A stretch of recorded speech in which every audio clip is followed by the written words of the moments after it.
সারাদিনের নিউজ বৃত্তান্তে আপনাদের স্বাগত।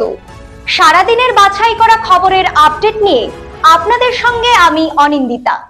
আজকের বিশেষ বিশেষ খবরগুলো এক নজরে।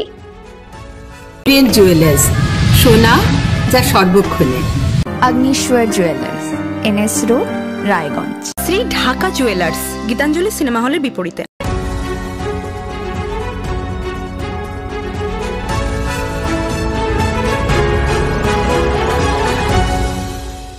সারাদিনের নিউজ বৃত্তান্ত নিবেদন করছেন। স্ট্রিট পেইন্টিং মানববন্ধনের মধ্য দিয়ে প্রতিবাদে নামলো হেমতাবাদের সমস্ত স্তরের মানুষজন। গত 9 আগস্ট আরজিকর মেডিকেল কলেজ ও হাসপাতালে ঘটে গিয়েছে নারকীয় ঘটনা। সুবিচারের দাবিতে এক মাসে অজস্রবার চলেছে প্রতিবাদ। তারই অঙ্গ হিসেবে রবিবার রাতে উত্তর দিনাজপুর জেলার হেমতাবাদের সমস্ত স্তরের মানুষজন একত্রিত হয়ে পথে নামেন।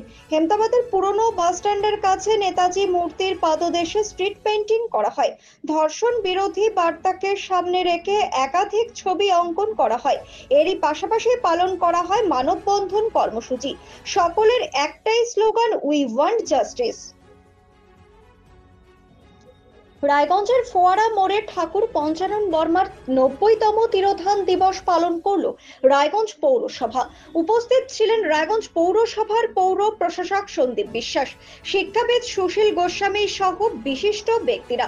সোমবার সকাল আনুমানিক 9:45 নাগাদ রায়গঞ্জের পৌর প্রশাসক সন্দীপ বিশ্বাস সাংবাদিকদের বলেন, আমরা শ্রদ্ধার সাথে ঠাকুর রায় সাহেব পঞ্চানন বর্মার তিরোধান দিবস পালন করলাম। পাশাপাশি ঠাকুর পঞ্চানন বর্মার চিন্তাধারাকে গুরুত্ব দেওয়ার কথা তিনি উল্লেখ করেন।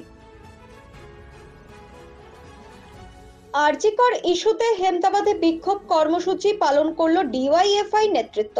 সোমবার বিকেলে হেমতাবাদের নেতাজি মোড় এলাকায় একটি পথসভা অনুষ্ঠিত হয়, যেখানে উপস্থিত ছিলেন গণতান্ত্রিক মহিলা সমিতির লোকাল সম্পাদিকা মিনতি হেমব্রম, জেলা সম্পাদক মণ্ডলীর সদস্য ঝর্ণা শর্মা, রাজ্য কমিটির সদস্য ঐশানী বাগচি, জেলা সম্পাদক মণ্ডলীর সদস্য হান্নান আলী চৌধুরী সহ অন্যান্যরা। এদিন রাজ্য ও কেন্দ্র জুড়ে নারী সুরক্ষার দাবিতে সরব হন উপস্থিত নেতৃত্বরা। রাজগঞ্জের চেউলি বাড়ি চা বাগানের শ্রমিকেরা চা পাতা তোলার কাজ শেষে আরজিকর কাণ্ডের প্রতিবাদে সোমবার চা বাগান অঞ্চলে বিক্ষোভ মিছিলে পা মেলান। উল্লেখযোগ্য ঘটনা, মিছিলের পুরোভাগ থেকে শেষ পর্যন্ত মহিলাদের উপস্থিতি ছিল চোখে পড়ার মতো। স্থানীয় সিপিআইএম দলের উদ্যোগে এই প্রতিবাদ এবং আরজিকর হাসপাতালের আবাসিক চিকিৎসক তথা স্নাতক বিভাগের ছাত্রীকে ধর্ষণ ও খুনের ঘটনায় জড়িত মূল দোষীদের গ্রেফতার করে বিচারের আওতায় আনার দাবি জানানো হয়। প্রতিদিনের প্রতি মুহূর্তের খবরের আপডেট পেতে চোখ রাখুন নিউজ বৃত্তান্তের ফেসবুক পেজে। সাবস্ক্রাইব করুন নিউজ বৃত্তান্ত ইউটিউব চ্যানেলকে।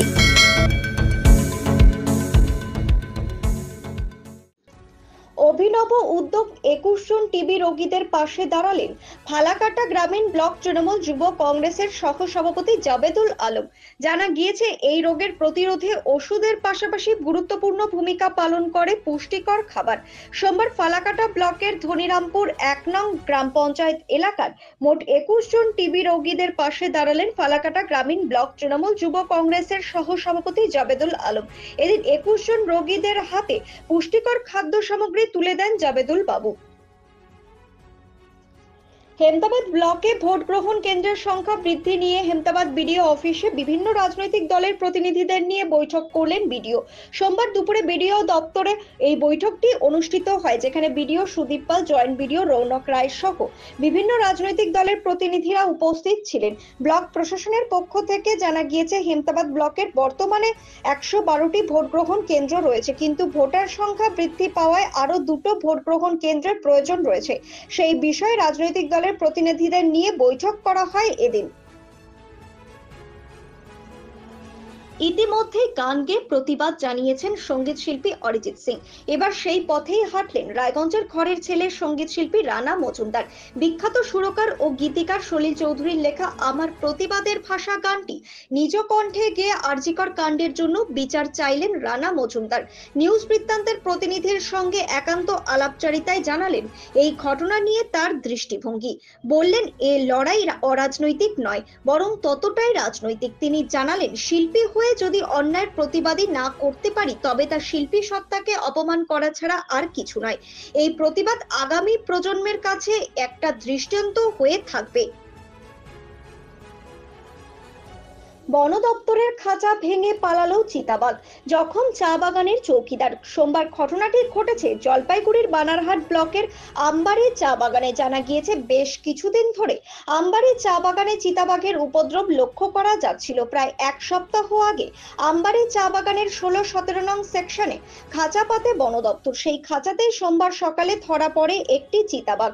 খবর চাউর হতেই চিতাবাঘ দেখতে প্রচুর উৎসাহী মানুষ খাঁচার সামনে জড়ো হয়। মানুষের ভিড় দেখে খাঁচার ভেতর ছোটাছুটি করতে থাকে চিতাবাঘটি। খাঁচাটি দুর্বল থাকায় আচমকা খাঁচার দরজা ভেঙে চিতাবাঘটি বাইরে বেরিয়ে আসে। বেরোনোর সময় সামনে দাঁড়িয়ে থাকা চা বাগানের এক চৌকিদারকে জখম করে। জখম চৌকিদারের নাম চঞ্চল দাস। তড়িঘড়ি তাকে উদ্ধার করে প্রথমে তাকে আমবাড়ি স্বাস্থ্য কেন্দ্রে নিয়ে যাওয়া হয়। পরবর্তীতে তাকে বানারহাট হাসপাতাল থেকে বীরপাড়া স্টেট জেনারেল হাসপাতালে ভর্তি করা হয়। খবর পেয়ে ঘটনাস্থলে পৌঁছেছে বন দপ্তরের কর্মীরা। ঘটনায় নতুন করে আতঙ্ক ছড়িয়েছে চা বাগানে। সারাদিনের নিউজ বৃত্তান্ত আজ এই পর্যন্তই। সঙ্গে থাকুন, দেখতে থাকুন, চোখ রাখুন নিউজ বৃত্তান্তে। নিউজ বৃত্তান্ত, হলুদ নয়, স্বচ্ছ।